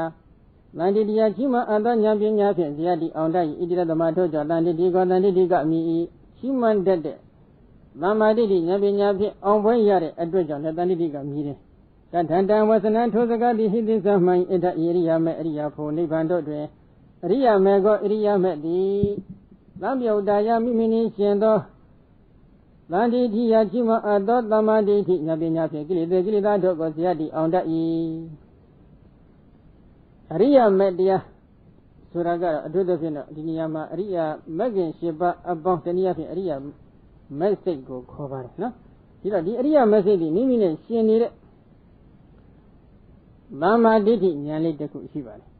အဲ့ဒီသမ္မာဒိဋ္ဌိဉာဏ်ပညာဖြင့်ကိလေသာတွေကိုပယ်စွန့်နိုင်တဲ့စွမ်းအားရှိဘယ်လိုရှိလဲနော်အမှန်ကိုမြင်လိုက်ရင်အမှန်ကိုတော့ပယ်စွန့်နိုင်တဲ့သဘောမရှိဘူးလားရှိတယ်နော်သက္ကုံကောဘေကိုအနိစ္စတောဇာနာတောဘတ္တတောအဝိဇ္ဇာပိယတိဝိဇ္ဇာဥပ္ပိသတိစသည်ဖြင့်ဖျားဟောထားတယ်ယုတ်တိနာနေကိုအနိစ္စလို့သိမယ်ဒုက္ခလို့သိမယ်အနတ္တလို့သိမယ်ဆိုရင်မသိမှုအဝိဇ္ဇာပြောက်တယ်သိမှုဝိဇ္ဇာညာပေါ်လာတယ်ဒီလိုဟောထားတယ်နော်ဒါကြောင့်ဒီမှာလဲဥဒ္ဒနောသမ္မာဒိဋ္ဌိဉာဏ်ကကိလေသာမသိမှုအဝိဇ္ဇာဥဆောင်နေတဲ့ကိလေသာတွေကိုအောင်ပွဲခံနိုင်တဲ့စွမ်းအားရှိတယ်ဘယ်လိုအောင်ပွဲခံနိုင်လဲလို့မေးတော့ဥဒ္ဒနောဒီအရိယာမေတရားကအတ္တကရတအညိတနိဗ္ဗာန်ကိုလှမ်းပြီးသိလိုက်တဲ့အချိန်ခါမှာမသိမှုအဝိဇ္ဇာပျောက်သွားတယ်ဝိဇ္ဇာညာသမ္မာဒိဋ္ဌိပေါ်လာတယ်ဒီသမ္မာဒိဋ္ဌိကဒီအတ္တကရတအညိတနိဗ္ဗာန်ကိုမသိအောင်ဖုံးထားတဲ့မောဟကိုပယ်နိုင်တဲ့စွမ်းအားရှိတယ်တစ်ချက်နောက်တစ်ခုဒီအရိယာမေတရားဒီဒုက္ခသစ္စာသမုဒိယသစ္စာမဂ္ဂသစ္စာခေါ်တဲ့ဉာဏ်သစ္စာ၃ပါးကိုမသိအောင်ဖုံးထားတဲ့မောဟကိုလည်းဒီအတ္တကရတအညိတနိဗ္ဗာန်နဲ့ဉာဏ်နဲ့ချင်းဆိုင်တွေ့ကြုံတဲ့အချိန်ခါမှာဒီကိလေသာကိုလည်းပယ်နိုင်တဲ့စွမ်းအားကြီးပေါ်လာတယ်ပယ်လိုက်တယ်ပယ်လိုက်တဲ့အတွက်ကြောင့်ထိုပုဂ္ဂိုလ်ဒီသစ္စာလေးပါးသိခြင်းကိစ္စထိုအခါမှာကိစ္စဒိဋ္ဌိအဖြစ်ပြီးသွားတယ်ကိစ္စဒိဋ္ဌိအဖြစ်ပြီးသွားလိုက်တဲ့အချိန်ခါမှာသစ္စာလေးပါးကိုမသိအောင်ဖုံးထားတဲ့ကိလေသာကိုသူကအနိုင်ယူမသွားဘူးလားအနိုင်ယူသွားတယ်ဒီသမ္မာဒိဋ္ဌိကတစ်ချက်နောက်တစ်ခုသက္ကာဒိဋ္ဌိအစရှိတဲ့အပယ်ရောက်ကြောင်းကိလေသာတွေကိုလည်းသူကဒီနေရာမှာအောင်ပွဲခံသွားတယ်ဒါကြောင့်အရိယာမေတရားဒီမိမိနဲ့ရှင်နေတဲ့မာမာဒိဋ္ဌိဉာဏ်ပညာဖြင့်ကိလေသာတွေကိုအောင်တတ်တဲ့အတွက်ကြောင့်လည်းတန်ဒိဋ္ဌိကမြည်တယ်နော်တစ်ချက်အရိယာဖလံအရိယာဖို့သည်အတ္တနောမိမိဤကာရဏဘုဒ္ဓယအကြောင်းဖြစ်၍ဖြစ်သောမေဃတံပြုံးတယမဲ့ညာနှင့်ရှင်တွဲလျက်ရှိသောတန်ဒိဋ္ဌိယသမ္မာဒိဋ္ဌိဉာဏ်ဖြင့်ကိလေသာတို့ကိုဇယတိပယ်စွန့်တတ်၏နိဗ္ဗာန်နိဗ္ဗာန်တရားတော်များသည့်အာရမဏကရဏိနအာယုပြုခြင်းဖြင့်အတ္တနောမိမိဤဝိနိဘုဒ္ဓယအာရမဏိကဖြစ်သောမေဃတံပြုံးတယမဲ့ညာနှင့်ရှင်သောသမ္မာဒိဋ္ဌိယသမ္မာမေဃတံပြုံးတယမဲ့စိတ်နှင့်ရှင်သောသမ္မာဒိဋ္ဌိယသမ္မာဒိဋ္ဌိဉာဏ်ဖြင့်ကိလေသာတို့ကိုဇယတိအောင်ပွဲခံတတ်၏ဣတိတသမထို့ကြောင့်ရထေနရထဖြင့်ဇယတိအောင်၏ဣတိတသမထို့ကြောင့်ရတိကောရတိကမြည်သည်ဟောတိယထဖြစ်တဲ့ကဲ့သို့ဧဝံဤတုနဝိတောပိကိုယ်ပါမြတ်ရှိသည်ဖြစ်သောလောကုတ္တရဓမ္မလောကုတ္တတရားသည်တန်တိတိယကောင်းစွာမြင်တတ်သောသမ္မာဒိဋ္ဌိဉာဏ်ပညာဖြင့်ဇယတိအောင်ပွဲရတတ်၏ဣတိတသမထို့ကြောင့်တန်တိတိကောတန်တိတိကမြည်တော်မူ၏ Ariya Mediaga Gonaga Ariya message Gonaga Mimi Shinid Namjo Damaditi no Shima added Dama Diti Yambi Yampi Gilidadigo on Boyal Raja Mandiga Mire Ariya Pogale Mimi go Yazi Dade a giant pit Menyan Surati Ari Menyan Shinid Ariya Mediani Shinid Mimi go Yazi Dade a giant pit Ariya Mediani Shinid Damaditi Yambi Yampi Gilidadigo on Boyal Soloragara Uzelo Ariya Posuraga Ariya Menya a Judia Ariya Maya a Judia Ariya met Mabodi Ariya Po Mabonham Duga Sidekana Machavu di Menet Poro Ariya Mene Ariya Poro di Jarema Sidekana Lolo Machaven and said that shit. Chile de Kingama Ariya met Yama Ariya Posika Pinane Ariya Poe a John Zigo Slambi Jova Swin Ariya met the Ariya met Malem Mama Didi Yambinya Shendreti Gabiro Panide. Ari Shendreti Damaditi go Lamjoda Damadi Lamjoda Damaditi lo Kovare. Ari Lamjoda Damaditi Yampi Gilida Diego on Workane. Dido Mimiga Nion Hinhelo to get a Nayuramio Mohoku. To get a Nayudora Mimi a giant pit needed Ariya Menyan Shendreti Damaditi got Darling Gilida Diego on Boya and Nayudora. And then you got it at the John. The area Podiadi, Manditiga, Pipar. No, not a good. Neighbor the Adogara. Aramana Garanina, I am Jiffy, I don't know me with the Budaya Araminiga, Fiat, Mega, Lamio Dia, Aria Meditation or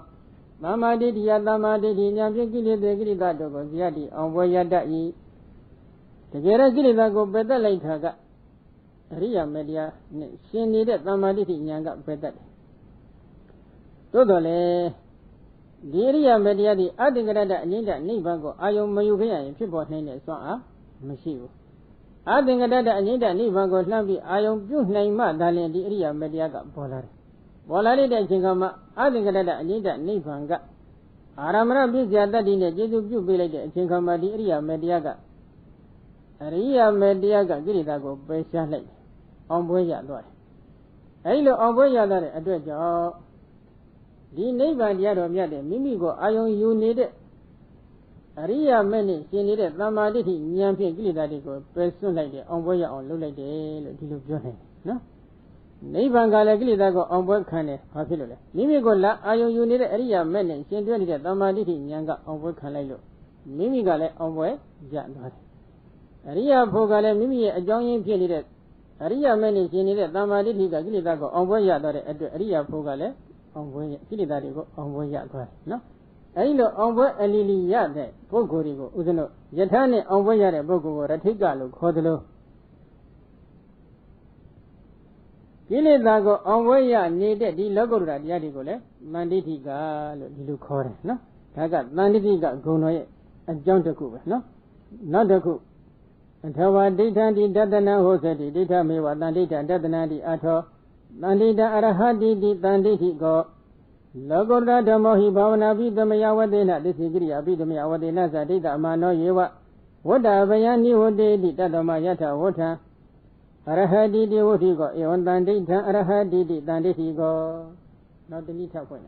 Atawa the Nidoga Dadana, Yin go data, the data who you also did Coso Abbey. Yin the body aligo data look for. Dita Miwa. Yin the body who caught other data even here than data me. Yin the body aligo data for it, Danita Lule, correct. Dadana Yin Idia Idiga at already, Danita Yin go ahead, take time, it is the matter, Danita me, Yin the dia filole, Dantiga.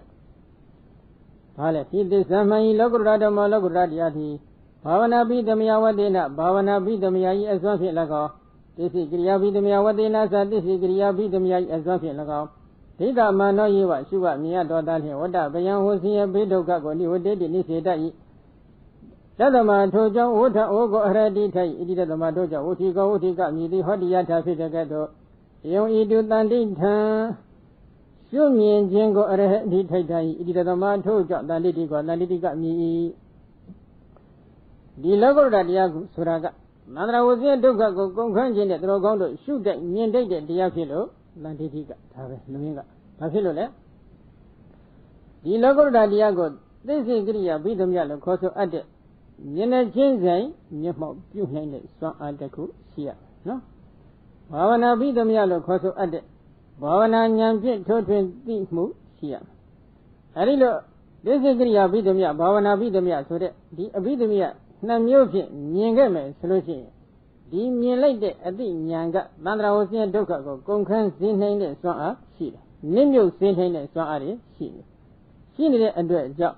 သန္တရာဝဆင်းရဲဒုက္ခကုန်ခန်းကျင်တဲ့သူတော်ကောင်းမှန်ခဲ့ရင်ဒီလောကုတ္တရာတရား၉ပါးဒီမြင်တဲ့မြင်တတ်တဲ့တရားဖြစ်တယ်မြင်တဲ့မြင်တတ်တဲ့တရားဖြစ်ခြင်းကြောင့်လေသန္တိဋ္ဌိကလို့ဒီလိုခေါ်တယ်နော်ဒီတော့လောကုတ္တရာတရား၉ပါးဒီသန္တရာဝဆင်းရဲဒုက္ခကိုကုန်ခန်းစေခြင်းတဲ့သူတော်ကောင်းတို့မြင်တဲ့မြင်တတ်တဲ့တရားဖြစ်ခြင်းကြောင့်သန္တိဋ္ဌိကဂုဏ်တော်နဲ့ပြည့်စုံတယ်ဒီလိုသန္တိဋ္ဌိကဂုဏ်တော်နဲ့ပြည့်စုံနေတဲ့လောကုတ္တရာတရား၉ပါးကိုသန္တရာဝဆင်းရဲဒုက္ခကုန်ခန်းကျင်နေတဲ့သူတော်ကောင်းတွေကမိမိတို့တဏ္ဍာမှာဖြစ်ပေါ်လာစေခြင်းဖြင့်မကိုးကွယ်တိုက်မရှိကထိုက်ဘူးလားကိုးကွယ်တိုက်တယ်ရှိကထိုက်တယ်ကိုးကွယ်ရှိကတယ်ဆိုတာကထိုင်ပြီးရှိခိုးယုံလေးပြောနေတာဟုတ်သလားမဟုတ်ဘူးမြင်ကိုမြင်တိုက်မြင်တိုက်မှတကယ်ကိုးကွယ်ရအထာရဖြစ်မယ်ဒီတော့လောကုတ္တရာတရား၉ပါးဒီသန္တရာဝဆင်းရဲဒုက္ခကုန်ခန်းစေခြင်းနဲ့သူတော်ကောင်းတို့